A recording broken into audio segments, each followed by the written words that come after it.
Bwana Yesu asifiwe. Kwa tunapoongelea injili, tunaongelea habari njema za Yesu, tunaongelea habari njema za wokovu, tunaongelea habari njema za msamaha, tunaongelea habari njema za ushindi, tunaongelea habari njema za uponyaji, tunaongelea habari njema za ondoleo la dhambi.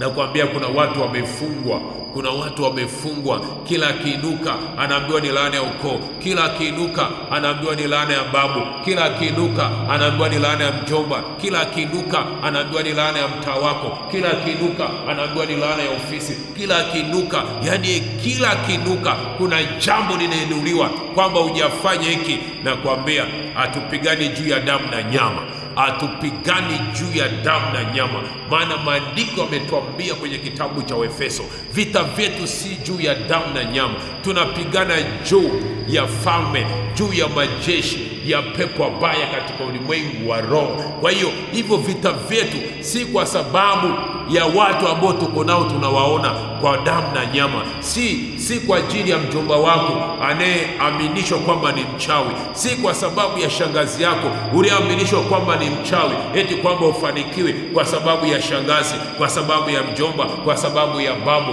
Wengine wamefikia pabaya zaidi, wanasema eti ufanikiwe kwa sababu mama yako amekuroga. Kweli mama aliyekuzaa, mama yako mzazi kabisa aliyekuzaa, kama angeamua kukuroga, angeamua kukuua, sangekutoa tu hiyo mimba, usingezaliwa kabisa, ungetolewa tu. Au ulipokuwa mdogo, yani kuna jinsi tu mama angeweza kukuangamiza. Kwa nini haja kuangamize kwenye utu uzima? Kwa usikubali, hiyo sio injili ya Yesu. Injili ya Yesu ipo kwa ajili ya kuokoa, injili ya Yesu ipo kwa ajili ya upatanisho, ipo kwa ajili ya msamaha, ipo kwa ajili ya ondoleo la dhambi. Bwana Yesu asifiwe. Mimi nakwambia, hata kama mtu akiniambia fulani ni mchawi, fulani ni mchawi, ndio nitazidi kumpenda zaidi, nitazidi kumpenda zaidi. Maana Yesu alisema, Mungu wa dunia hii ana chochote zidi yangu, ana chochote zidi yangu. Na mimi ambayo tumeokoka, shetani ana chochote zidi yetu tunaposimama kwenye nafasi zetu.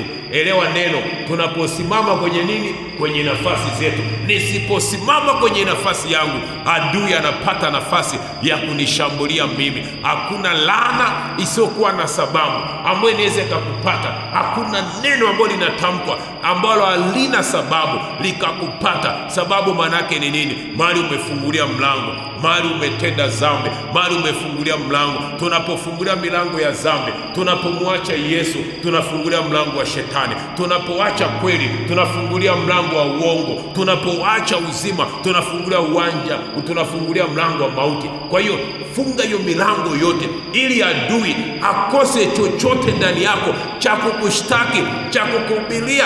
Kwa sababu gani? Umebeba habari njema, umebeba injili. Mahali palipo na injili kuna habari njema, kuna habari njema. Na ndio maana hata Yesu alipomwambia huyu mwanamke amekamatwa akiwa anazini kabisa, amekamatwa akiwa kwenye uzinzi kabisa, Yesu hajamhukumu, akamwambia nenda usitende dhambi tena, nenda usitende dhambi tena. Maana sheria ya Musa ilitaka huyo mwanamke apigwe mawe mpaka afe, apigwe mawe mpaka apoteze uhai wake. Lakini Yesu akamwambia asiyekuwa na dhambi awe wa kwanza kumtupia jiwe. Kwa sababu gani? Yesu alibeba injili, alibeba habari njema. Mtu akibeba habari njema anaondosha mauti ndani ya watu. Bwana Yesu asifiwe. Mtu akibeba habari njema anaondosha hukumu ya kifo ndani ya watu. Mtu akibeba habari njema anaondosha roho za kufarakana, roho za magomvi, roho za kutengana, roho za kukimbiwa, roho zozote zile za machafuko. Mtu aliyebeba habari njema anaitwa mpatanishi. Ndio maana maandiko yanasema, eli nyinyi mlio wapatanishi. Bwana Yesu asifiwe. Eli nyinyi mlio wapatanishi, eli nyinyi mlio na moyo safi. Bwana Yesu asifiwe. Kwa hiyo usikubali kupeleka injili ya mauti. Tumepewa injili ambayo ni injili, habari njema ya Yesu Kristo. Habari ya hukumu mwachie yeye anajua atahukumu. Usipeleke injili unamwambia watu leo hii okoka, usipokoka unakufa, unakwenda motoni. Hatujapeleka injili ya Yona. Yona alipeleka hiyo injili kule Ninawi, akapeleka injili, anawaambia watu leo hii Mungu anapita kwa hukumu, lazima mbadilike, lazima mbadilike. Wewe peleka habari njema, hukumu mwachie Yesu. Maandiko yanasema kabisa, maandiko yako wazi, mwenye kuhukumu vyote ni Kristo Yesu, ni Kristo Yesu. Kwa hiyo mambo ya kuwahukumu watu, maisha yao, mwenendo wao, tabia zao, ni Yesu Kristo atafika mwisho. Na ndio maana maandiko yanakuambia, angalieni makahaba, wazinzi wanaweza kutangulia kuingia katika ufalme wa Mungu, kwa sababu wakitubu wao wanatubu kwa kumaanisha. Wewe na mimi tumekaa makanisani miaka mingi, tunazidi kutenda dhambi, hatuna muda wa kutubu, tumejalalishia dhambi mbalimbali. Lakini huyo mtu ambaye unamhukumu, huyo mtu ambaye unadhani ni mbaya kiasi hicho, huyo mtu ambaye unadhani kwamba hawezi kusamehewa,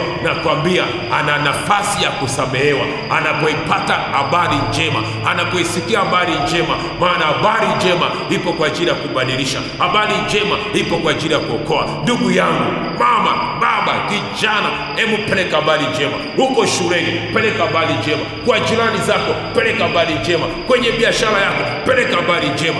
Peleka habari njema, peleka habari njema. Usiwapunje watu, usiwapunje watu. Kuna watu kule masokoni kule, unajua sisi wa baba tukienda sokoni hatunaga muda wa kuchagua nyanya ambayo imeoza na ambayo haijaoza. Sasa kuna wamama ambao sio waaminifu, anakuchanganyia nyanya nzima na ambazo zimeoza, kwa sababu hauna muda wa kuikagua. Wewe hapo, hiyo sio habari njema. Huyo baba akifika nyumbani, unaenda kumpelekea moto kwa mke wake. Wewe unaleta vitu vibaya. Wewe mwanamke, wewe mama, wewe binti, wewe ambao unafanya biashara, hata biashara yako hiyo ni habari njema. Usichanganye nyanya zilizooza na nyanya nzima. Fanya biashara yako kwa haki. Usichanganye vitu vibaya na vitu vizuri. Vibaya kama vimetokea, mwambie Mungu, nimepata hasara hii, naomba unifidie. Lakini usichanganye kana kwamba hivi unapata faida kupitia vitu vibaya. Hiyo ni laana, hiyo ni mateso, ni kula kwa dhuluma. Kwa hiyo tupeleke habari njema mpaka kwenye masoko yetu, mpaka kwenye biashara yetu.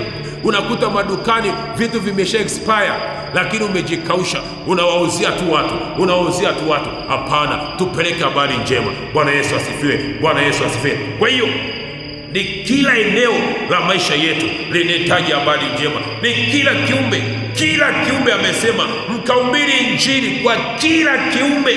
Hata wanyama wanahitaji habari njema, hata mbuzi, kuku, ng'ombe, wanyama wa porini wanahitaji habari njema. Ndio maana anasema nao viumbe vinasubiriwa siku ya kudhihirishwa kwa wana wa Mungu. Siku gani hiyo? Siku ambayo tutasimama kwenye habari njema. Hata viumbe watashangilia, hata wanyama watashangilia, na ndipo lile andiko litarudi kwamba binadamu ataishi na simba, ataishi na simba. Simba gani? Wale ambao wanalalua moyo wako, wale ambao wanalalua maisha yako. Tutafika mahali tutaishi katikati yao, hakuna cha kutulalua. Kwa sababu gani? Tumesimama kwenye habari njema. Mwenyezi Mungu akupe hiyo neema ya kutembea katika habari njema na kupeleka habari njema. Ipokee hiyo neema katika